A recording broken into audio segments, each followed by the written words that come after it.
Salam, selamat pagi jemaat Tuhan yang terkasih. Mari siapkan diri diisi firman Tuhan, kita berdoa. Tuhan yang Maha Kuasa, Bapa yang Maha Kudus, terima kasih kami bisa membaringkan diri, tidur dan bangun sebab Engkau melindungi kami. Berikan damai sejahtera-Mu dan buka pikiran kami agar kami mengerti kitab suci. Amin. Firman Tuhan hari ini ditentukan dari Amsal 10 ayat 1. Anak yang bijak mendatangkan sukacita kepada ayahnya, tetapi anak yang bebal adalah kedukaan bagi ibunya. Bapak, Ibu, Saudara terkasih, banyak yang mengatakan bahwa keluarga adalah basis atau tempat awal mulanya pendidikan.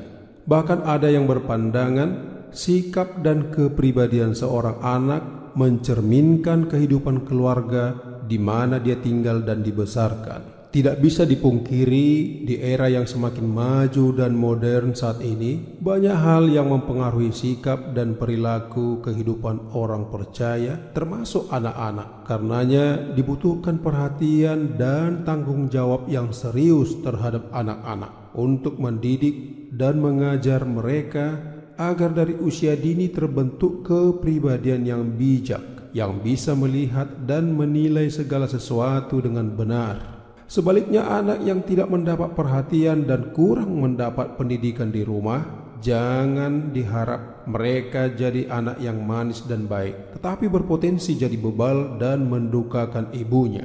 Untuk dapat melihat anak-anak kita bertumbuh dengan perilaku yang manis dan baik, haruslah kita mengutamakan pendidikan budi pekerti dimulai dari generasi muda. Salomo sudah meyakini hal ini sejak kurang lebih 3000 tahun yang lalu. Tujuan utama dari pendidikan itu sendiri adalah menjadikan anak bijak. Bijak di sini bukanlah semata-mata manusia yang terlatih dan terampil dalam disiplin ilmu yang ia pelajari, namun terutama adalah meyakini dan menerapkan nilai-nilai etika Kristen, mengasihi dan takut akan Tuhan. Apa yang kita perlukan untuk bahan budi pekerti Kristen? Bila kita baca nats tadi hingga ayat 17, penulis Amsal memberikan beberapa hal penting yang harus ditanamkan di dalam hati dan pikiran anak-anak kita. Pertama, pembinaan mental dan karakter Kristen yang berhubungan dengan berani kerja keras, ulet mencari, menciptakan kesempatan. Ini harus dilatihkan kepada mereka sejak dini dan terus-menerus. Tidak ada keberhasilan yang dapat dicapai dengan sikap santai, gampang putus asa, apalagi hanya bersifat menunggu. Kedua, ikhlas dan tulus untuk menghormati dan tunduk kepada pemimpin dan siapapun yang lebih tua. Hal ini harus ditekankan dan dikembangkan sejak usia dini. Ketiga, kehidupan moral yang bersih. Sebagai contoh, tidak mencuri dan korupsi, tidak terlibat dalam obat-obat terlarang, pornografi, maupun pergaulan bebas. Keempat, jujur dan berintegritas. Hal ini harus dijunjung tinggi dan ditegakkan mulai dari hal-hal yang sederhana, seperti ulangan, pekerjaan rumah, kesesuaian perkataan dan perbuatan, serta menjauhi segala bentuk kejahatan. Kelima, kasih kepada Tuhan dan sesama manusia harus terus menguasai hati anak-anak muda. Ini yang bisa untuk menghentikan tawuran, permusuhan, dendam, dan pengkhianatan. Orang yang sungguh-sungguh mengasihi Tuhan niscaya mengasihi manusia. Orang yang berkhianat kepada saudaranya patut diragukan kesetiaannya kepada Tuhan. Penulis Amsal sangat menekankan pentingnya pendidikan. Kenapa? Karena ini berhubungan dengan kehidupan manusia.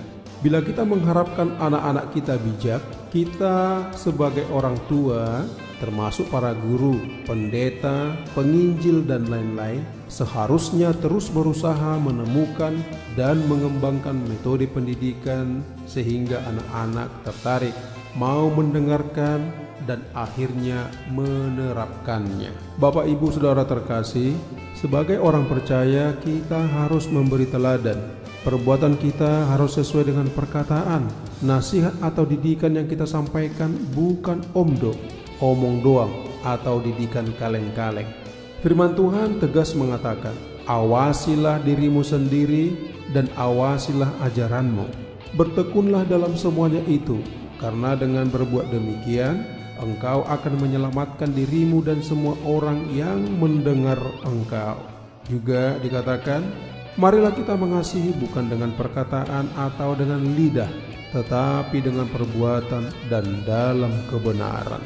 Perbuatan kita yang menaati Allah lebih menunjukkan kasih, hormat dan pujian kepada Tuhan daripada perkataan atau nasihat apapun yang mungkin kita ucapkan untuk membuat orang lain terkesan kepada kita. Bila kita mengharapkan anak yang bijak, maka kita harus terlebih dahulu bijak, mengasihi dan takut akan Tuhan. Kita harus hidup dalam persekutuan roh dan firman Tuhan setiap hari. Niscaya Bapa Sorgawi menolong dan memberkati. Amin. Kita berdoa. Bapa, terima kasih bahwa hanya hidup di dalam Tuhanlah kami beroleh kebijaksanaan, memampukan kami mendidik anak-anak sehingga mereka menjadi anak yang baik, manis dan bijak sesuai kebenaran-Mu. Engkaulah yang memelihara, menolong dan memberkati kami dalam perjalanan hidup hari ini. Demi nama Yesus Kristus Tuhan kami. Amin.